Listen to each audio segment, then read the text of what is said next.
Nah, bagaimana menghadapi komunitas? Kita sebagai orang tua harus memberikan pengertian, dan kitanya sendiri, jangankan anak-anak, orang tua sendiri banyak yang tidak mematuhi aturan ini. Jadi harus memakai masker kemanapun pergi. Kalau bisa jangan megang-megang muka. Kalau pakai masker kain harus dicuci. Jangan lupa cuci tangan juga. Ayo lanjut. Nah, ini tahapan cuci tangan yang benar, ada 6 langkah. Ini kita praktekin kalau di rumah sakit sih harus pakai begini, tapi paling tidak Bapak Ibu harus mengerti bagaimana, oh gini cara melakukan cuci tangan yang benar, sekitar 20 detik. Oke. Kemudian jangan lupa social distancing. Jadi kalau lanjut, kenapa kita harus social distancing? Kalau kita coba kita lihat nih, kalau satu orang bisa menularkan 2,5 orang dalam 5 hari, kalau sampai 30 hari udah 400 orang yang terinfeksi. Tapi kalau kita less exposure, kira-kira setengahnya, ya kira-kira dalam 30 hari baru 15 orang yang terinfeksi. Kalau 75% less exposure-nya, kita lebih sedikit yang terinfeksi. Kira-kira seperti itu. Ya, jadi tolong diajarkan kita sendiri juga. Kalau udah ke tempat kerumunan orang-orang yang terlalu rapat, mending nggak usah. Jadi jangan bawa anak-anak ke tempat keramaian yang nggak perlu, nggak cuma buat santai-santai aja, tapi berdesak-desakan ke mall atau ke pantai atau ke taman bermain, lebih baik dihindari. Jadi lebih bijaklah dalam bertindak. Ajak ke pasar, ya nggak ada gunanya. Yang penting-penting aja. Jadi simpulannya adalah COVID ini dapat menyerang bayi dan anak juga, dan kita yang penting adalah daya tahan tubuh. Untuk itu jangan lupa yang masih memberikan ASI di bawah 2 tahun, ASI itu masih requirement, juga nutrisi yang baik, jangan lupa imunisasi, istirahat dan aktivitas fisik jangan dilupakan, dan juga kita sebagai orang tua harus bijak bertindak dalam era new normal ini, baik tadi dalam kapan kita harus bawa anak ke rumah sakit, baik dalam komunitas, diajarin anaknya untuk cuci tangan, pakai masker, social distancing, dan kalau perlu-perlu saja baru keluar. Kira-kira seperti itu. Terima kasih, Catherine. Saya sudah selesai. Terima kasih Dr. Nomi.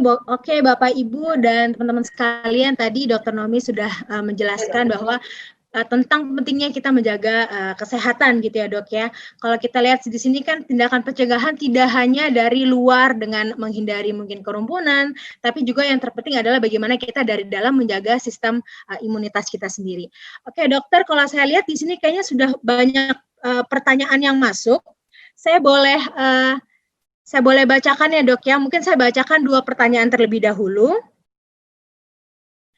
Oke, yang pertama dari Bapak Brian, pertanyaannya Dok, saya mau tanya saran untuk treatment adik saya umur 6 tahun. Saya unmute ya Dok. Yang picky untuk makan sayur dan buah-buahan, apakah baiknya diberikan multivitamin saja? Kemudian, bagaimana terkait kebutuhan serat? Nah, apakah new normal ini disarankan untuk konsumsi nutrisi tertentu? Lalu yang terakhir, kemudian adik saya masih sangat senang untuk bermain di luar rumah. Apa baiknya dibatasi? Bagaimana kalau nanti udah masuk sekolah lagi, Dok? Seperti itu. Silakan, Dok. Terima kasih. Ya. Kok di-unmute? Saya nggak bisa ngomong. Pertanyaannya tentang nutrisi dengan main ya. Oke, jadi gini. Memang sebaiknya kita memberikan anak makanan secara alami kan. Tadi kalau kita lihat ada konsumsi makanan yang cukup secara kuantitas dan kualitas. Kalau bisa dihimbau atau kita memberi contoh untuk dia makan sayur, makan buah, daging, telur yang cukup, itu jauh lebih baik. Tetapi in case dia picky, ya mau nggak mau terpaksa kita memberikan vitamin. Kalau kita lihat tadi kan ini hanya sebagian, kalau mau bahas satu persatu banyak sekali nutrisi yang diperlukan kan.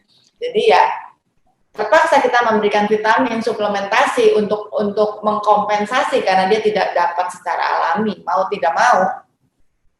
Nah, kemudian tentang bermain di luar, tadi kita katakan ya anak memang harus beraktivitas.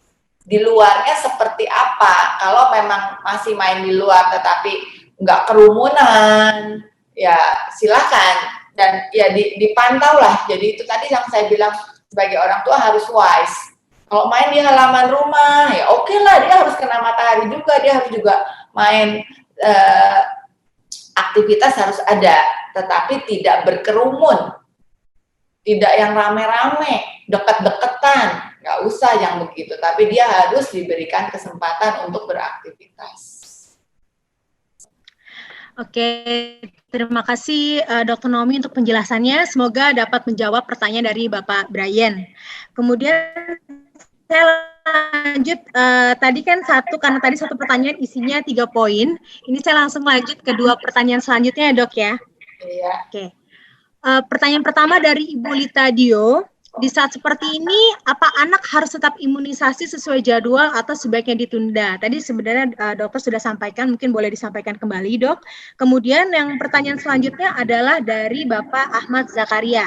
Dok, mau nanya, sumber vitamin D lebih bagus dari matahari atau suplemen? Nah, kalau udah sering berjemur, apakah harus konsumsi suplemen lagi?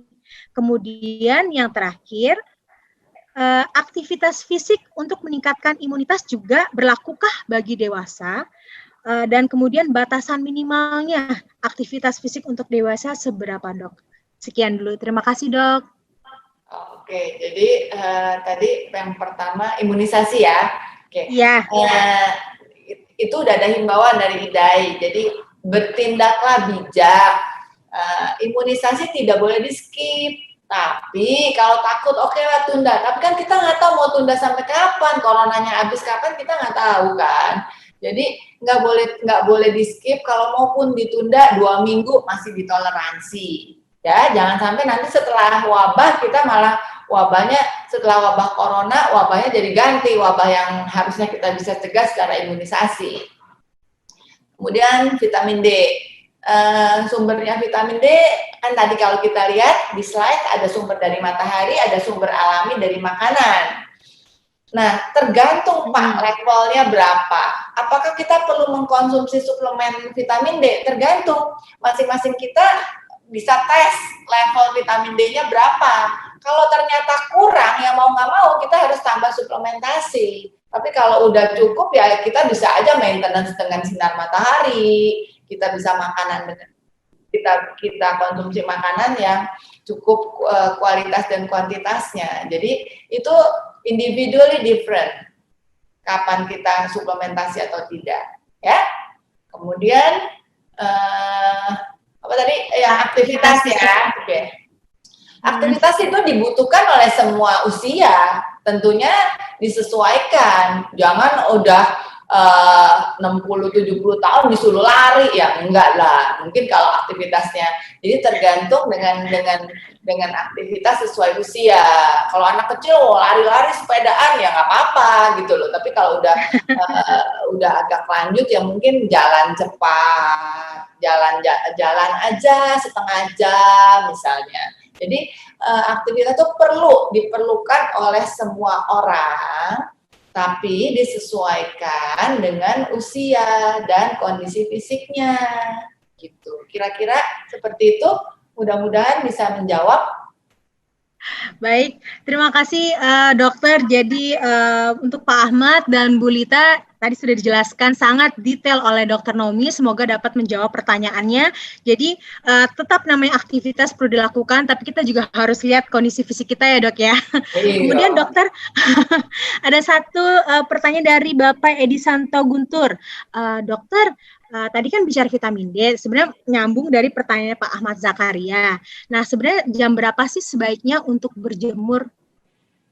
Oke, UV itu ada UVA, UVB, UVC, tapi yang sehari-hari kan yang ada terus UVA, UVB itu adanya jam 10 sampai jam 3. Yang mengandung vitamin D itu UVB. Tapi kalau kita disuruh jemur jam 12 siang tengah hari bolong sih saya nggak kuat ya, panas banget ya kan. Jadi kita wise aja lah, kita pilih, kalau saya sih ya jam 10-an lah kira-kira, that is maybe the best time kalau kita mau dapet ya, dan juga nggak bikin pusing gitu. Makanya kan kita kan di Indonesia kan kayaknya negara tropis ya, tapi ternyata dalam praktek sehari-hari itu banyak sekali yang defisiensi vitamin D, ya mungkin ngapain sakit kepala ya, apalagi ya kan nggak semua orang tahan matahari gitu kan, payungan, ngumpet lah ke tempat yang ini kan, ya gitulah gitu, kita juga tahu lah. Tapi ya makanya wise aja, jangan tengah hari bolong lah, jam 10 oke. Oke, terima kasih dok. Jadi tetap tadi berjemur, rekomendasinya ya kurang lebih jam 10-an, karena kalau jam 12 sudah trik banget ya dok ya. Yang ada ntar kita pakai topi. Bukan berjemur nanti dok, malah jadi ini foto-foto, ya kan ya dok ya. Oke Dokter Nomi, terima kasih tadi sudah membahas tuntas, juga memberikan kita tips tentang menjaga kesehatan anak di era new normal ini. Mungkin sebagai penutup aja dokter, silakan mungkin mau menyampaikan closing statement dalam Gentox kita pada siang hari ini. Silakan dokter, dipersilakan untuk waktunya. Oke, terima kasih. Jadi pesan saya cuma kita nggak bisa menghindar 100% dengan kondisi seperti ini, mau nggak mau kita harus hadapi. Jadi apa yang harus kita kerjakan?